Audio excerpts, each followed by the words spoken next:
குடுத்தாச்சு சம்மே ஒரே ஒரு சம்ம நீட்டா படிச்சிட்டு அது என்ன சொல்லிருக்காருன்னு பார்த்து எக்ஸ்பிளைன் பண்ணீங்கன்னா வேலை முடிஞ்சு. உங்களுக்கு டே போக வேண்டியதில்லை. கால்குலேஷன்ஸ் ஏதாவது இருந்தா மட்டும் நீங்க போர்டை யூஸ் பண்ணிக்கலாம். ஓகேவா? கிளியரா? எப்படி எக்ஸ்பிளைன் பண்ணனும் பாத்துக்கோங்க. Profit and loss application okay. Next one. Profit loss. Investment drawing நீங்க வரும். அப்புறம் லாஸ் இருந்துச்சுனா இந்த பக்கம் வரும். அந்த ரேஷியோ படி இது வந்து ஏ எத்தனை பார்ட் இருக்கோ அந்த பார்ட் இதுக்கு இன்னொரு ஆன்சர் நான் சொல்லிட்டேன். இன்ட்ரஸ்ட் ஆன் டிராயிங்ஸ் அப்படிங்கிறது ஏன் லாஸ்ட் சைடுல கொடுத்திருக்கீங்க? இது நான் எடுக்கும்போது ஒரு ஆன்சர் சொன்னேன்.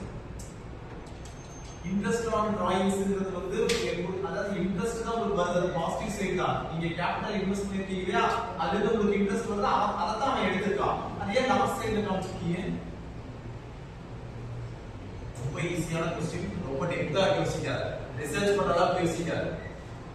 இன்ட்ரஸ்ட் ஆன் டிராயிங்ஸ் தான் நீங்க கொடுத்திருக்கீங்க லாஸ்ட் சைடுல. ஏன் லாஸ்ட் சைடுல காமிச்சிருக்கீங்க? பார்ட்னர்ஸ் அது எத்தனை பேர் வேணாலும் இருக்கும். அவங்க இன்வெஸ்ட் பண்ண கேபிட்டல் தான். சரியா? கேபிட்டல் இன்வெஸ்ட் பண்ண அமௌண்ட்க்கு டிராயிங்ஸ் எடுக்கறாங்க, இன்வெஸ்ட் ஆன் டிராயிங்ஸ் அதுதான் எடுக்கறாங்க. ஏன் லாஸ்ட் காமிச்சிட்டாங்க? சிம்பிள் क्वेश्चन யோசிக்கிறீங்க.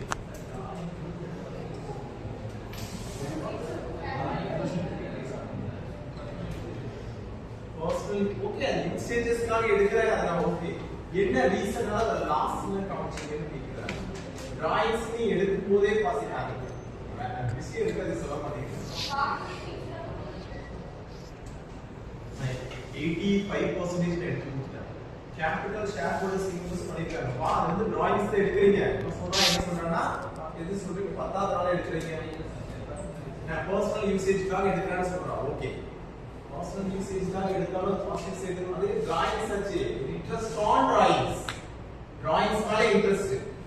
ஏன் லாஸ்ட்ல கொண்டு வந்திருக்காங்க நீங்க நான் கொஞ்ச நேரத்துல நான் என்ன சொன்னா இன்ட்ரஸ்ட் ஆன் டிராயிங்ஸ் ரெண்டு சைடுலயே வருதுன்னு சொன்னேன். அது ஏன் ஃபிக்ஸ்ட் ஒன்னு இருக்கு, ஃப்ளக்சுவேட்டிங் ஒன்னு இருக்கு. இது ஒரு ரீசன். ரெண்டாவது பாத்தீங்கன்னா இன்ட்ரஸ்ட் ஆனா உங்களுக்கு எடுக்கும்போதே சொல்றேன், நாலு ஷேர் ஹோல்டர்ஸ்மே பேசிக் அமௌண்ட் இன்வெஸ்ட் பண்றீங்க இல்லையா, sharing ratio பிரிச்சுக்கிறீங்க. 2 lakhs 2 lakhs 2 lakhs 2 lakhs 8 lakhs வந்தாச்சு. சோ இதுல இருந்து நீங்க அமௌண்ட் எடுக்கறீங்க, டிராயிங்ஸ் எடுக்கறீங்க. இப்போ உங்களுக்கு ப்ராப்ளம் வராது. ஏன்னா 8 lakhs ஃபில் ஆயிடுச்சு. ஆனா 4 ஷேர் ஹோல்டர்ல ஒரு ஷேர் ஹோல்டர் இன்வெஸ்ட் பண்ணல. சோ அங்க என்னவா இருக்கு உங்களுக்கு? கேபிட்டல் அமௌண்டே வந்து மைனஸ்ல போயிட்டு இருக்கு. சோ அதுக்கு எடுக்கும்போது என்ன ஆகும்? மைனஸ்ல போகும், அது லாஸ்ட்ல வருது. சோ 8 lakhsங்கறத நீங்க 10 lakhs இன்வெஸ்ட் பண்ணிட்டீங்க 4 ஷேர் ஹோல்டர்ஸ் சேர்த்து. எப்படி சார் முடியும்? 8.5 அதிகமா கொடுத்தான். சோ 10 lakhs ஆகும்போது அதுல இருந்து நீங்க எடுக்கறீங்க. சோ அதுக்கு என்ன? அந்த அமௌண்ட்டை நீங்க இன்ட்ரஸ்ட் கொடுக்குறீங்க. அதுக்கு டிராயிங்ஸ் எடுத்து பாசிட்டிவ் நெகட்டிவ் சைடு அப்ளை. இது எல்லாம் கொஞ்சம் வந்து டெப்தா பாத்தீங்கன்னா தான் தெரியும். சம் ஏரியா இருக்கு பார்க்கணும். வேணும்னு போயாச்சு. ஐயா பாத்துக்கோ. மக்கள் ஸ்கூல்ல எழுதாதீங்க சம. இதே நேம்ல இருக்கும், இதே இது பாத்துக்கோ. இந்த டாபிக்ல பாத்துக்கோ. சரிமா? Next one ego. நீங்க வாங்க. நீங்க தான் வாங்க.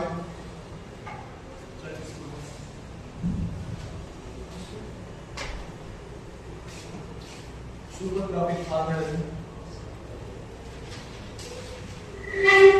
இனி ரிப்பீட் தான் இருக்கீங்க. சூப்பர் ப்ராஃபிட் பரவல் கண்ட்ரோல் பையனேங்க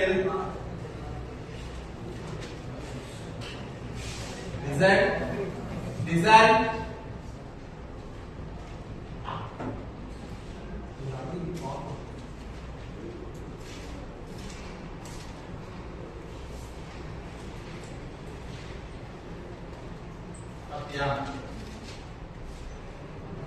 பத்தியா இங்க யார் பாக்குறீங்க?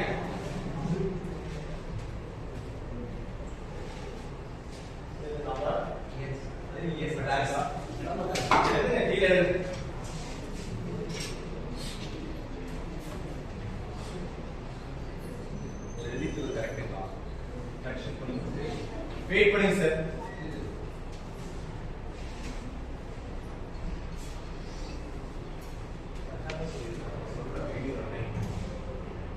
Super profit equal to average profit into number of years purchase.